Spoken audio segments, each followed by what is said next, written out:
Happy New Year, my friend.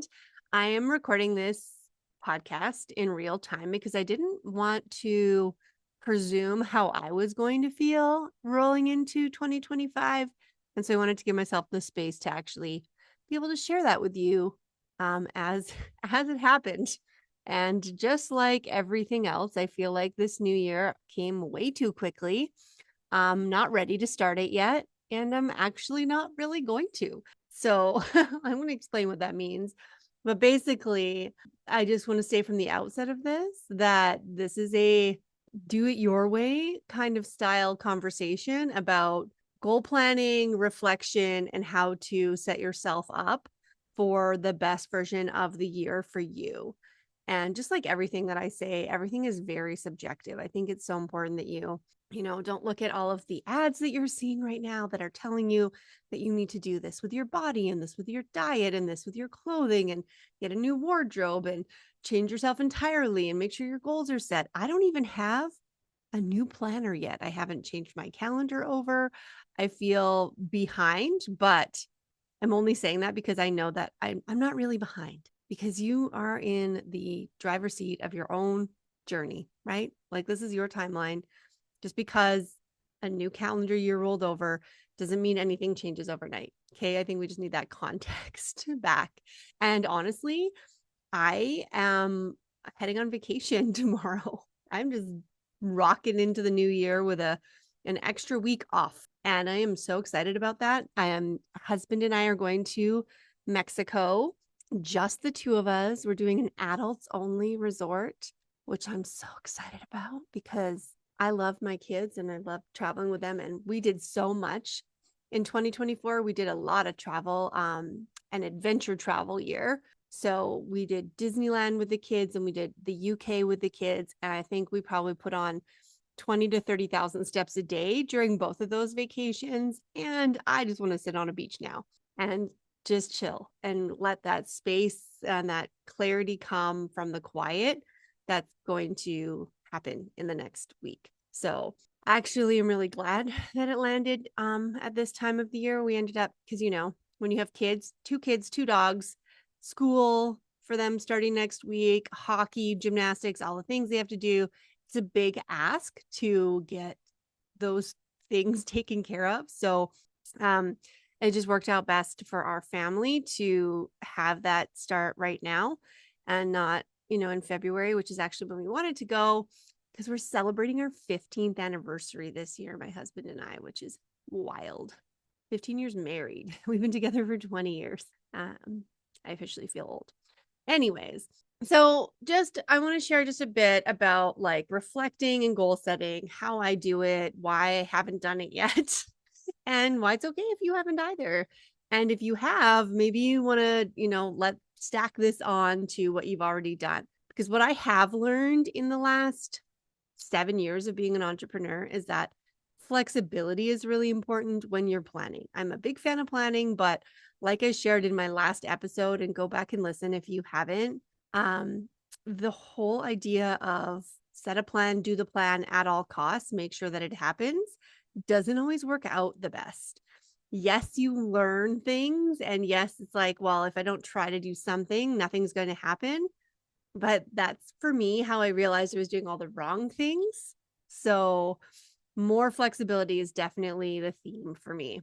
So I have just been too busy to get to this. I decided to say yes to a lot of things that came up for me in Q4 of 2024, which I'm glad for. I don't regret this at all.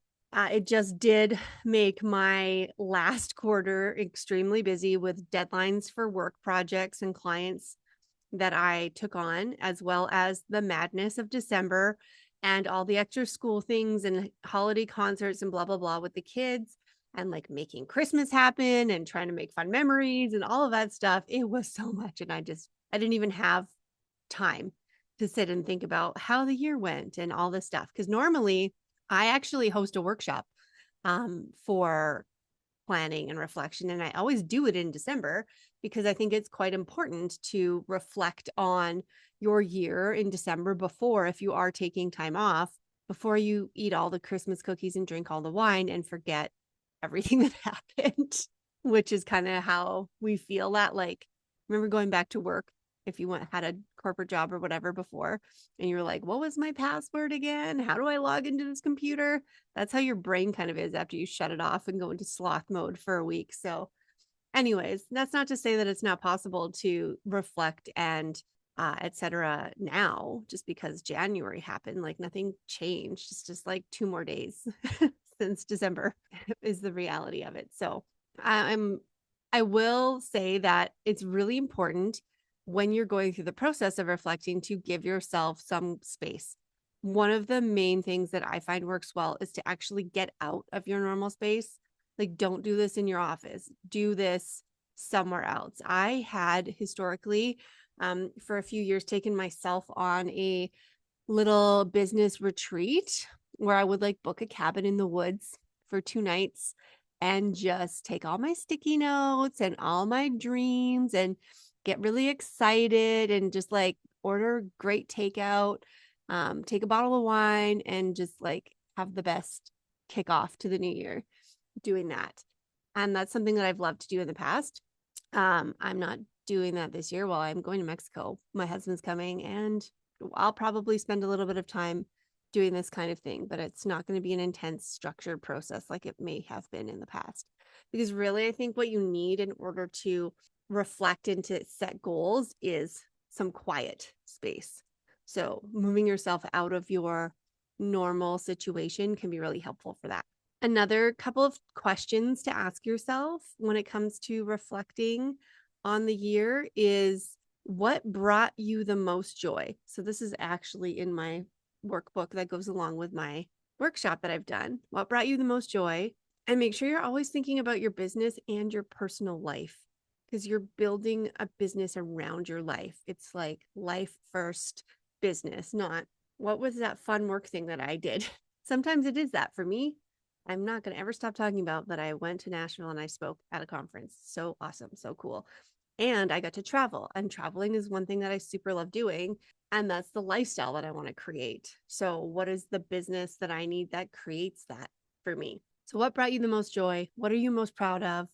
What were the biggest money makers? This is something you do have to actually look at. If you have goals to increase your revenue, you need to look at what was actually working for your last year and what did not work, so that we don't spend time doing things that maybe didn't do, have the ROI for you, even if they were kind of fun. So sometimes we have to let go of things. And then what generated the most leads, because this is always something you need to be constantly doing for your business, is creating leads. Like visibility comes in here. So the process doesn't have to be overwhelming. It can just be, if you actually take the time to ask yourself these 4 questions and that's all you do, you're going to see a lot. You'll see patterns. You'll start going down rabbit holes. You just need to give yourself space to do it, like time space, not like I have 60 minutes, go. Like try and carve out a day or a block, a half a day at the end of the day, and just allow yourself to go down the rabbit holes if you want to. Another thing that I love about New Year's is having a word of the year. And this is something for me that's I always do, but it just tends to come organically. So I kind of let it percolate for however long it needs to percolate for until my gut tells me this is the right word.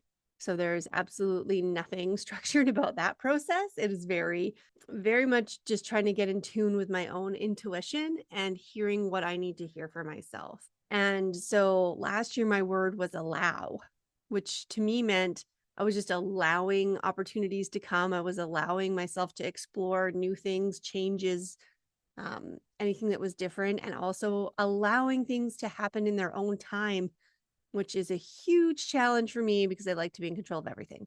So that was my word before. One year it was intention. One year it was passion or purpose, I think. Those are the kinds of words that guide my year. And I have not come up with my 2025 one yet because I haven't had a minute to think about it. So I will update you. So make sure you're following on Instagram because I'll probably share it there. So really, as we roll into a new year, you have the opportunity to leverage this new year energy if that feels good for you. Set those intentions and take actions that align with your personal and professional goals. or you can just choose to maintain your status quo. And if that is what intention looks like for you right now, staying steady, you already know it works. That's great. You don't have to shake things up just because a new year happened. You're seeing a pattern here to what I'm saying, right? Both of these approaches are totally appropriate and can be just as effective. It's a matter of knowing what you need right now. And again, just taking the time to give yourself the space for the clarity for that to come to you. So I'm excited that I have this week ahead of me to be in a totally different space. Literally, no children, no cleaning up, no cooking, no makeup, nothing. I can just do what I want and go with the flow because that's where I really tap into my own intuition.